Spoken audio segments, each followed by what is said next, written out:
वो जालिम ताकतें कभी चाहेंगी कि दलितों और मुसलमानों के दरमियान में कोई लीडरशिप खड़ी हो? तो इन आंधियों के दरमियान में हम चिराग जला रहे हैं, लेकिन बहुत हिम्मत और हौसले के साथ। हाँ, तलखी अय्याम अभी और बढ़ेगी। हाँ, अहले सितम मस्त सितम करते रहेंगे। मंजूर है तलखी सितम मुझको गवारा, जब तक है दम मुदावा आलम करते रहेंगे। राजद के कितने लोग बीजेपी में चले गए देखा अभी आपने?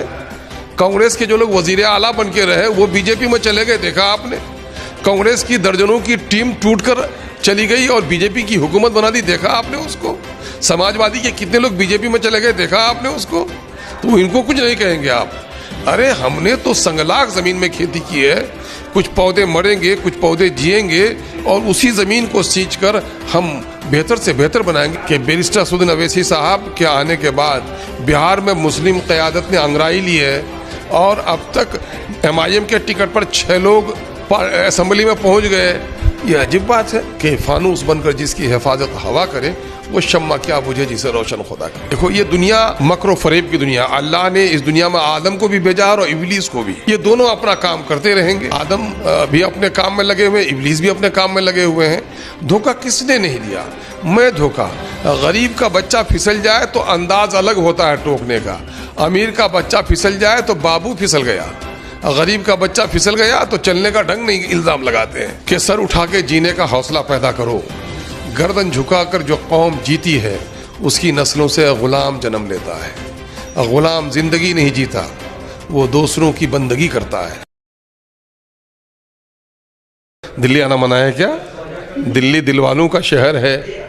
दिल्ली बिहार के मजदूरों का ठिकाना भी है।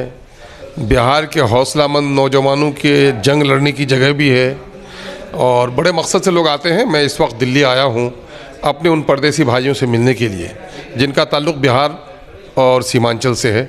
मैं 2024 में अपनी पार्टी की जानिब से किशनगंज पार्लियामानी हलके का उम्मीदवार तय किया गया हूँ। तो जाहिर है कि प्रदेश में रहने वाले नौजवानों की एक बड़ी तादाद है और जो MIM को पसंद करती है, MIM के लिए दुआएं करती है। और इनको कहता हूँ मैं ये खुदाई फ़ौज हैं MIM के लिए, और चूँकि परदेसी हैं इसलिए इनकी दुआओं में असर भी है। तो इन्हीं भाइयों से हम मिलने के लिए आए हैं। माजी में भी इन लोगों ने MIM को जिताने के लिए, MIM की लड़ाई को लड़ने के लिए बड़ा रोल अदा किया है।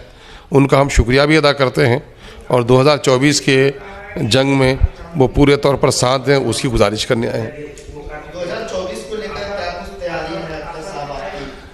2024 के लिए एक तैयारी तो हमारी है। मैं पूरे दमखम के साथ अपने पार्लियामानी हलके में काम कर रहा हूँ, उसकी एक कड़ी है, यहाँ आया हूँ। ये हमारी तैयारी का हिस्सा है। जहाँ तक बिहार के सदर होने की हैसियत से बिहार के 30 अजला में हमारी तंजीमी साख कायम हो चुकी है। 8-10 जगहों पर से लोग अभी पार्लियामेंट के उम्मीदवारी के लिए हमारे पास दरख्वास्त दिए हुए हैं और उसमें 3-4 जगह बहुत ही वो हैं, अहम हैं। तो हम लोगों ने ये तमाम दरख्वास्तें अभी हैदराबाद भिजवाई हैं। अभी हम लोग बिहार के दूसरे हिस्सों में भी मुनासिब जगहों पर लड़ने का सोच रहे हैं। तो वो सीमांचल में कौन-कौन से एरिया है? अब जाहिर है ये कहना मेरे लिए क़ाबिल वक्त होगा क्योंकि ये फ़ैसला करना मरकज़ी दफ्तर का काम है। इसलिए बैरिस्टर असदुद्दीन अवैसी साहब हमारे कौमी सदर अभी तशरीफ़ लाए थे, उनसे बहुत सारे लोग मिले हैं तो उन्होंने हैदराबाद बुलाया है।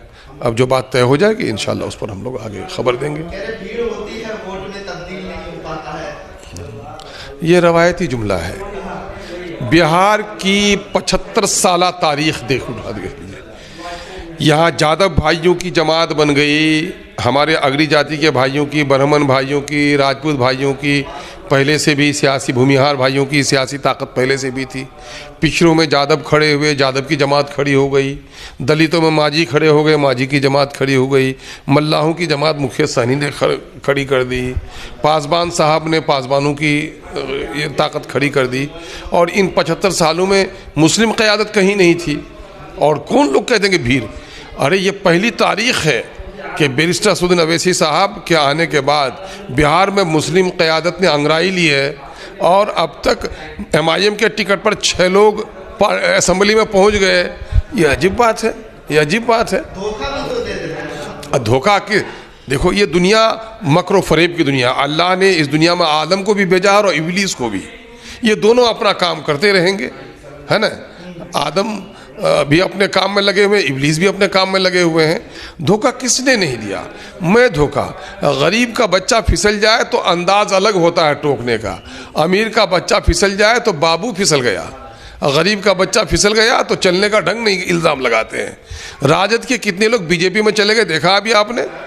कांग्रेस के जो लोग वजीर आला बन के रहे वो बीजेपी में चले गए देखा आपने? कांग्रेस की दर्जनों की टीम टूटकर चली गई और बीजेपी की हुकूमत बना दी देखा आपने उसको? समाजवादी के कितने लोग बीजेपी में चले गए देखा आपने उसको? तो इनको कुछ नहीं कहेंगे आप? अरे हमने तो संगलाख ज़मीन में खेती की है, कुछ पौधे मरेंगे कुछ पौधे जिएंगे और उसी ज़मीन को सींचकर हम बेहतर से बेहतर बनाएंगे। किसानों से पूछो तजर्बात, जब वो पहले किसी मैदानी और जंगल वाली जगह पे खेती करता है तो खेती करना बहुत टफ होता है, लेकिन जब वो जगह बेहतर हो जाती है तो फसल काफ़ी आती है। हम लोग समझते हैं ये ऐसा कुछ हुआ है, तो इससे घबराने की बात नहीं है। हाँ, तलखी अय्याम अभी और बढ़ेगी। हाँ, अहले सितम मस्त सितम करते रहेंगे, मंजूर है तलखी सितम मुझको गवारा, जब तक है दम मुदावा आलम करते रहेंगे। हक़ की आवाज़ जब भी उठी है जालिमों को उससे परेशानी हुई है। बिहार में वो तमाम तर सियासी जमात हैं जिन्होंने हमारा गला दबाया है, जिन्होंने मेरा हक़ लूटा है, जिन्होंने बिहार की मुस्लिम आबादी को, जिनकी नौकरी 3,68,000 होती है, बर्मन भाइयों की 47 लाख की आबादी में उनकी नौकरी हिस्सेदारी 74,000 होती है, 1,72,000 मिली। भूमिहार भाइयों की आबादी 37 लाख है, उनकी नौकरी में 58,000, 1,87,000 नौकरी मिली।